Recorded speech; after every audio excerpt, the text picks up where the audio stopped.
이 시간 우리 함께 인사하도록 하겠습니다. 우리 함께 인사하겠습니다. 주님의 이름으로 사랑합니다. 한 번 더 인사하겠습니다. 주님의 이름으로 축복합니다. 네, 오늘도 이 저녁 예배 가운데 나오신 우리 모든 성도님들을 주님의 이름으로 사랑하고 축복합니다. 여기 두 사람이 있습니다. 한 사람은 콜레스테롤 수치가 정상 범위 내에 있는 50대와 또 한 사람은 그저 주변 사람에게 공감과 도움을 베풀며 친밀한 관계를 유지하는 50대가 있습니다. 사랑하는 성도들, 문제를 내겠습니다. 이 두 사람이 80대가 되었을 때 더 건강한 쪽은 누구였을까요? 네. 건강과 이 행복의 비결을 연구해온 하버드 의대 과학자들에 의해 따르면, 그 사람들의 말에 따르면 80대에 더 건강한 사람은 50대의 인간관계의 만족도가 더 높은 사람이라는 연구 결과를 발표했습니다. 사랑하는 성도님들, 어떻게 이런 결과가 나올 수 있었겠습니까? 과학자들은 따뜻한 공감과 친밀한 관계가 더 좋은 삶의 핵심의 열쇠이다라는 말을 했습니다. 이처럼 공감은 우리의 면역 체계를 튼튼하게 바꾸어 줍니다. 55세 이상 중년 참가자 846명을 대상으로 한 미국 보팔로 대학교의 연구 결과에 의하면 친구나 가족, 이웃에게 정서적, 실질적 도움을 베풀며 친밀한 관계를 쌓아온 사람은 그렇지 못했던 사람들보다 똑같이 극심한 스트레스를 겪었어도 사망률이 크게 낮아진다라는 연구 결과를 발표했습니다. 심지어서 한 집에 살고 있는 부부조차도 꾸준히 봉사활동을 한 사람은 장수의 혜택을 누렸지만 그렇지 못한 배우자는 빨리 이렇게 소천하게 되었다라고 합니다. 네, 하버드의 대학교에서는 무려 80년이 넘는 시간 동안 사람들의 인생 궤적을 추격하며 무엇이 사람을 행복하게 하는가라는 연구를 했다고 합니다. 하버드 의대 교수인 로버트 윌딩거는 결과를 이렇게 요약을 했습니다. 행복하고 건강한 삶의 원천은 바로 좋은 관계이다. 외로움은 우리를 병들게 만든다 라며 수십 년의 연구 결과를 이렇게 한 문장으로 요약했습니다. 이처럼 사랑하는 성도님들, 우리의 인생 역시 누구와 어떻게, 무엇을, 어떤 관계를 맺고 살아가는지가 매우 중요합니다. 올바른 관계를 맺고 살아가면 우리의 삶이 복이 있고 행복이 넘치게 되지만, 반대로 옳지 못한 관계를 맺고 살아가게 되면 우리는 인생 가운데, 삶 가운데 여러 가지 어려움들을 마주할 때가 종종 있습니다. 오늘 우리가 함께 읽은 본문 말씀에도 이러한 사실을 잘 보여주는 말씀들이 기록되어 있습니다. 오늘 본문 말씀에는 이스라엘의 지도자였던 이 여호수아와 이스라엘 백성들이 2차 아이성 전투를 치르게 되었고 그 결과에 대해서 말씀이 기록되어 있는 것을 보게 됩니다. 이전에 기록되어 있는 여호수아 7장 말씀에 보면 1차 아이성 전투에 대해서 기록하고 있는 것을 보게 됩니다. 여리고성을 점령한 후에 여호수아는 베델 동쪽 베나엔 곁에 있는 아이성으로 정탐꾼을 보내어 그 성이 어떤 성인가를 정탐하게 하였습니다. 그리고 여호수아 7장 3절 말씀에 보면 아이성을 정탐하고 돌아왔던 정탐꾼들은 이렇게 말했습니다. 모든 백성들이 다 올라갈 필요가 없는 곳이었습니다. 2,000명이나 3,000명쯤만 올라가면 그 아이성은 분명히 점령할 수 있습니다라고 보고를 합니다. 이에 이스라엘 백성들 중 약 3,000여 명의 사람이 아이성을 점령하기 위해서 올라갔으나 이 전투에서 패배하고 또 다치거나 도망가는 그런 결과를 마주하게 되었습니다. 사랑하는 성도님들, 우리는 여기에서 주목해 볼 이 아이성 두 번의 전투에서 주목해 볼 것이 있습니다. 그것은 1차 아이성 전투와 2차 아이성 전투에는 분명한 차이점이 있습니다. 1차 아이성 전투에는 전적으로 여호수아와 이스라엘 백성들의 의견이 반영되어서 전투를 하게 되었습니다. 여호수아를 비롯한 이스라엘 백성들은 여리고성, 가장 견고하다는 그 가나안을 들어갈 때 첫 번째 성이었던 여리고성을 점령한 후에 그보다 작고 초라해 보이는 그 아이성은 쉽게 점령할 수 있을 것이라는 그렇게 생각하여 자신들의 옳은 대로 실행에 옮기게 되었습니다. 하지만 막상 어떻습니까? 아이성 1차 전투를 치르게 되었을 때에 약 3천여 명의 사람들이 올라갔지만 그들은 죽임을 당하거나 부상을 당하며 혼비백산하여 도망치는 결과를 마주하게 되었습니다. 이 아이성 전투 1차 전투를 마치고 나서 이스라엘 백성들이 혼비백산하여서 도망오면은 그 이스라엘 백성들을 보며 여호수아는 무슨 생각을 했을까요? 여호수아는 그 백성들을 보며 이렇게 했습니다. 바로 하나님께 엎드렸다는 것이죠. 여호수아 7장 6절 말씀을 새번역 성경으로 우리 함께 읽어보도록 하겠습니다. 우리 함께 읽겠습니다. 여호수아는 슬퍼하면서 옷을 찢고 주님의 궤 앞에서 얼굴에 땅에 대고 엎드려서 저녁 때까지 있었다. 이스라엘 장로들도 그를 따라 슬픔에 젖어 머리에 먼지를 뒤집어 썼다. 아멘. 이처럼 이스라엘의 지도자였던 대표였던 여호수아가 보인 행동은 바로 하나님께 회개하는 것이었습니다. 그러자 하나님께서 여호수아에게 어떤 대답을 해주시는 겁니까? 우리 여호수아 7장 11절과 12절 말씀에 이렇게 기록하고 있습니다. 우리 함께 읽어보겠습니다. 이스라엘이 범죄하여 내가 그들에게 명령한 나의 언약을 어겼으며 또한 그들이 온전히 바친 물건을 가져가고 도둑질하며 속이고 그것들을 그들의 물건을 가운데에 두었느니라. 그러므로 이스라엘 자손들이 그들의 원수 앞에 능히 맞서지 못하고 그 앞에서 돌아섰나니 이는 그들도 온전히 바친 것이 됨이라. 그 온전히 바친 물건을 너희 중에서 멸하지 아니하면 내가 다시는 너희와 함께 있지 아니하리라. 아멘. 사랑하는 성도님들, 하나님께서 여호수아에게 어떤 대답을 해주시고 있습니까? 무슨 말씀을 하셨습니까? 하나님의 선민이라고 불렀던 이스라엘 백성들이 하나님과 올바른 관계를 맺고 있었다라고 말하고 있습니까? 그렇지 않습니다. 이스라엘 백성들은 하나님과 올바른 관계를 맺지 못하고 있었습니다.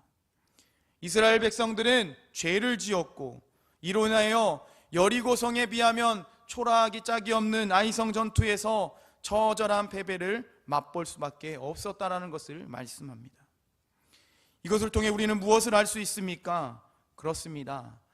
하나님과 올바른 관계를 맺지 않으면 아무리 좋은 계획을 세우고 아무리 실패할 수 없는 계획이라고 단언할지언정 우리는 실패하고 또 실패할 수밖에 없는 상황들을 마주할 수밖에 없다라는 사실을 알 수 있습니다. 이렇게 하나님께서는 여호수아에게 답을 주시고 하나님과 올바른 관계를 방해하는 장애물을 제거하도록 하셨습니다. 그래서 여호수아는 지파 중에 세리의 아들 아간이 전쟁에서 취하지 말라는 전리품을 숨겼다는 사실을 알고 그와 그의 가족들을 모두 죽이게 됩니다. 그랬을 때 하나님께서는 여호수아와 이스라엘 백성들과 올바른 관계로 나아가게 되었습니다. 하나님과 단절되었던 관계가 다시 회복되었습니다. 하나님과 올바른 관계가 형성되었을 때 여호수아가 명령하에 아이성 전투를 치르게 되는 것이 아니라 이제는 하나님께서 계획하시고 하나님의 명령하신 대로 전쟁에 나아가게 되었습니다. 우리 여호수아 8장 1절과 2절 말씀입니다. 우리 함께 두 절에 있는 말씀 우리 한 절씩 나누어서 읽도록 하겠습니다. 여호와께서 여호수아에게 이르시되 두려워하지 말라 놀라지 말라 군사를 다 거느리고 일어나 아이로 올라가서 보라 내가 아이 왕과 그의 백성과 그의 성읍과 그의 땅을 다 내 손에 넘겨 주었으니 2절 함께 읽겠습니다. 너는 여리고와 그 왕에게 행한 것 같이 아이와 그 왕에게 행하되 오직 거기서 탈취한 물건과 가축은 스스로 가지라. 너희는 아이성 뒤에 복병을 둘지니라 하시니. 아멘. 하나님께서는 하나님과 올바른 관계를 맺게 되었을 때에 이 여호수아와 이스라엘 백성들 가운데 달라진 게 있습니다. 그게 무엇인지 아십니까? 바로 자기 중심적인 삶에서 하나님 중심으로 바뀌게 되었다라는 사실입니다. 곧 여호수아가 명령하여서 나아가는 것이 아니라 이제는 하나님께서 명령하시고 계획한 대로 나아가게 되었습니다. 그렇다면 사랑하는 성도님들, 하나님께서 계획하신 2차 아이성 전투는 어떻게 되었다고 성경은 기록하고 있습니까? 그렇습니다. 하나님께서 계획하신 대로 움직였더니 손쉽게 전쟁에서 승리할 수가 있게 되었습니다. 이는 하나님께서 계획하신 대로 그대로 순종했더니 하나님께서 그 승리를 거둘 수 있도록 허락하여 주셨다는 겁니다. 이에 오늘 본문 여호수아 8장 21절에서 23절 말씀에 이렇게 기록하고 있습니다. 우리 한 절씩 나누어 읽고 마지막 절은 함께 읽도록 하겠습니다. 여호수아와 온 이스라엘이 그 복병이 성읍을 점령함과 성읍의 연기가 오름을 보고 다시 돌이켜 아이 사람들을 쳐 죽이고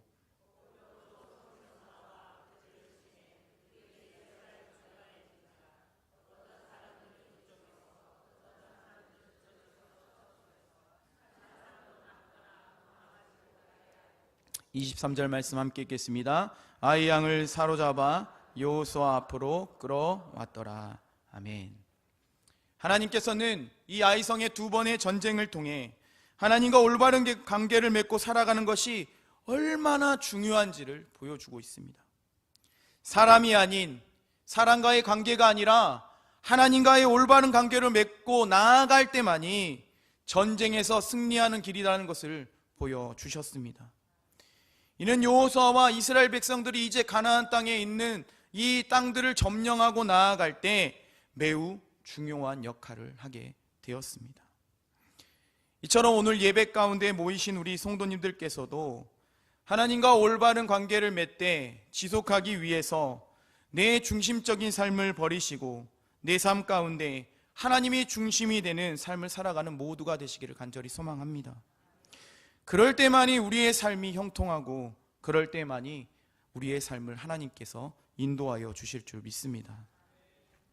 또한 여호수아 역시 두 번의 아이성 전투를 통해 하나님과 올바른 관계를 맺고 살아가는 것이 얼마나 중요한지를 깨닫고 그 이후에 행했던 것들이 오늘 본문에 나옵니다. 여호수아 8장 30절 말씀입니다. 우리 함께 30절 말씀을 함께 읽어보도록 하겠습니다. 그때에 여호수아가 이스라엘 하나님 여호와를 위하여 에발산에 한 제단을 쌓았으니. 아멘. 사랑하는 성도님들, 여호수아가 하나님과 올바른 관계를 맺고 지속하기 위해서 무엇을 했다라고 성경에 기록하고 있습니까? 하나님께 감사로 예배를 드렸습니다. 여호수아는 에발산 위에 하나님을 위해 제단을 쌓고 하나님께 감사의 예배를 드렸다라는 것을 30절에 기록하고 있습니다. 이는 여호수아가 아이성의 두 번의 전쟁을 통해 전쟁의 승리는 여호수아의 지략이 뛰어난 것이 아니라 이스라엘의 백성들이 우월한 것이 아니라 하나님의 전적인 인도하심과 보호하심을 통해 그 은혜의 결과물이라는 사실을 보여주고 인정하는 것이 바로 이 예배였습니다. 또한 다시는 여호수아 자신을 포함한 이스라엘 백성들이 더는 교만하지 아니하고 하나님과 올바른 관계를 맺고 나아가겠다는 것을 보여주는 것이 바로 이 예배였습니다.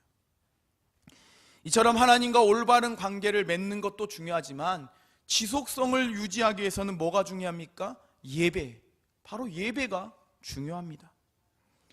우리는 이러한 사실을 성경에서 종종 볼 수 있습니다. 구약 성경에 보면 우리가 잘 알고 있는 노아는 하나님이 명령하신 대로 방주를 만들게 되었습니다. 그리고 때가 되었을 때 하나님께서 말씀하신 대로 땅에 40일 동안 밤낮으로 비를 땅 위에 쏟아내게 됩니다. 곧 하나님께서 어떻게 하신 겁니까? 하나님께서 세상 사람들의 죄악을 보시고 홍수로 심판한 사건입니다. 그리고 비가 그치고 땅에 물이 마르기 시작하여 다시 방주에서 나오게 되었을 때 노아가 가장 먼저 한 것이 무엇이라고 성경은 기록하고 있는지 아십니까? 우리 창세기 8장 20절 말씀을 세번역 성경으로 읽으면서 그 사실을 함께 보도록 하겠습니다. 우리 함께 읽겠습니다. 노아는 주님 앞에 제단을 쌓고 모든 정결한 집짐승과 정결한 새들 가운데서 제물을 골라서 제단 위에 번제물로 바쳤다. 아멘. 노아는 1년간 좁은 방주에서 지내다가 넓은 세상 가운데 나오게 되었습니다. 우리 성도님들 한번 생각해 보십시오. 내가 좁디 좁은 동물들과 여러 짐승들이 함께 뒤섞여 있는 그 방주에서 지내다가 1년 만에 내가 나오게 되었다. 무엇을 하고 싶습니까? 자유를 만끽하고 싶겠죠. 뭔가 내가 하고 싶은 걸 할 거라는 생각이 듭니다. 개인적으로 생각해 보면 좁디 좁은 그곳에서 나오게 되었을 때 노아가 얼마나 하고 싶은 게 많았겠습니까? 하지만 노아는 자신이 하고 싶은 것을 하지 않았다라고 기록합니다. 오로지 하나님께서 기뻐하는 것이 무엇인지를 가장 먼저 생각했습니다. 사랑하는 성도님들, 하나님께서 기뻐하는 것이 무엇이겠습니까? 그렇습니다. 하나님을 경배하고 하나님의 이름을 높이고 하나님을 찬양하는 것을 원하십니다. 이처럼 노아 역시 하나님께서 기뻐하시는 예배를 하나님께 드렸습니다. 약 100년이라는 세월 동안에 방주를 완성하게 하시고 세상의 홍수로 심판하실 때에 가족을 포함한 이 가족들, 자신을 포함한 가족들을 지켜주신 그 은혜, 자신을 구원해 주신 그 은혜에 감사하며 감격하며 하나님께 감사함으로 예배를 드렸다라는 사실입니다. 그럴 때 하나님께서 이 노아를 보시고 어떻게 하셨겠습니까? 하나님께서 그 노아에게 특별한 은혜를 주셨습니다. 그것이 무엇인지 아십니까? 그렇습니다. 노아를 통해 새로운 인류의 조상이 되는 영예를 누릴 수 있도록 해주셨다는 사실입니다. 곧 노아가 자신을 생각하지 아니하고 하나님을 위한 삶, 하나님이 기뻐하는 그 진실한 예배를 통해 나아갈 때 다른 사람이 누릴 수 없었던 특별한 은혜를 누리게 되었다는 사실입니다. 이처럼 오늘 예배 가운데 모이신 우리 성도님들께서도 우리가 드리는 예배를 통해 하나님과 올바른 관계를 지속하며 나아가는 모든 성도님들 되시기를 바랍니다.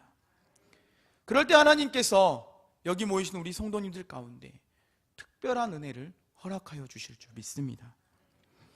끝으로 여호수아는 오늘 본문 여호수아 8장 30절에서 35절 말씀을 통해 여호수아는 이스라엘 백성들과 함께 하나님께 예배를 드리면서 모세가 죽기 전에 당부한 신명기의 말씀을 다시 회상하고 율법의 명령대로 행할 것을 권면하는 말씀들이 나오고 있습니다. 우리 조금 말씀이 길지만 여호수아 8장 31절부터 35절 말씀을 한 절씩 나누어서 읽도록 하겠습니다. 31절 말씀 제가 먼저 읽겠습니다. 이는 여호와의 종 모세가 이스라엘 자손에게 명령한 것과 모세의 율법책에 기록된 대로 새 연장으로 다듬지 아니한 새 돌로 만든 제단이라 무리가 여호와께 번제물과 화목제물을 그 위에 드렸으며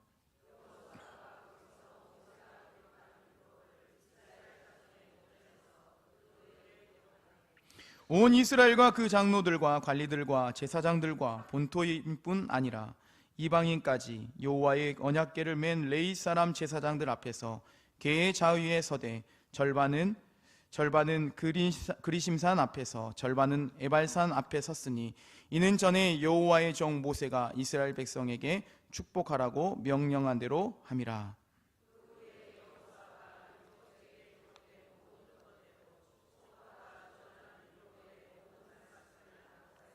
35절 함께 읽겠습니다. 모세가 명령한 것은 여호수아가 이스라엘 온 회중과 여자들과 아이와 그들 중에 동행하는 거류민들 앞에서 낭독하지 아니한 말이 하나도 없었더라.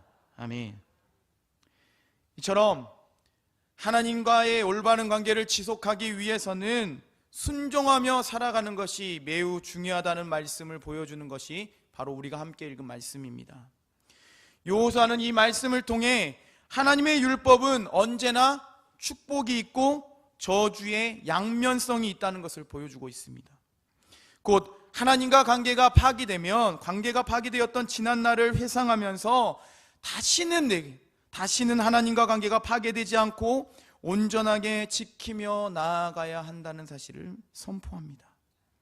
이는 하나님과 관계를 지속하기 위해서 순종하며 나아가면 축복과 평안이 임하게 되지만 반대로 하나님과 올바른 관계를 맺지 못하고 지속이 아니라 단절되면 저주와 심판이 임하게 된다는 말씀입니다.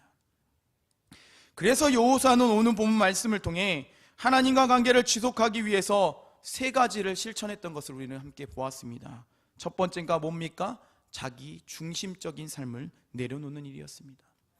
두 번째는 하나님께 온전하고 감사하며 예배드리는 삶이었습니다. 세 번째는 하나님의 말씀에 늘 순종해서 그대로 행하는 삶이었습니다. 곧 하나님과 올바른 관계를 맺으면 성공할 수 있지만 성공 이후에 우리의 삶에 교만이 들어오면 우리는 실패할 수밖에 없습니다. 그러나 하나님과 관계를 맺고 성공한 이후에 지속적으로 우리가 유지하게 되면 영원한 축복의 삶으로 우리가 살아갈 수 있다는 사실입니다. 그러므로 사랑하는 성도님들, 오늘 모이신 우리 성도님들께서는 이제 어떻게 하시겠습니까? 하나님과 관계를 맺고 살아가되 지속적으로 그러한 관계들을 맺고 살아가시기를 힘쓰시겠습니까? 아니면 하나님과 관계를 맺되 내 상황과 형편에 따라서 그때 다른 관계들을 맺으며 살아가시겠습니까? 오늘 이곳에 모이신 우리 모든 성도님들께서는 하나님과 올바른 관계를 지속적으로 유지하며 살아가는 모든 성도님들 되시기를 소망합니다. 하나님과 올바른 관계를 맺고 살아가면, 지속하며 우리가 살아가면 우리의 삶은 실패와 우리의 삶은 좌절이 아니라 축복과 평안이 넘치게 될 줄 믿습니다. 우리 모든 이 사실을 기억하고 우리가 하나님 앞에서 온전히 관계를 맺고 살아가는 모두가 될 수 있기를 간절히 축원합니다. 기도하겠습니다. 살아계셔서 우리 가운데 역사하시는 하나님 아버지, 이 주일 저녁 예배를 통해 우리에게 말씀하여 주심을 감사합니다. 하나님, 우리에게 말씀하여 주셨사오니 우리에게 정말 하나님 중심적인 삶, 하나님을 예배하는 삶, 하나님의 뜻 가운데 온전히 나아가는 삶을 통해서 우리가 살아갈 수 있도록 붙잡아 주시옵소서. 그래서 우리의 삶이 저주와 심판이 아니라 축복과 평안이 넘치는 삶을 살아갈 수 있도록 은혜 베풀어 주시옵소서. 살아계신 예수님의 이름으로 기도합니다. 아멘.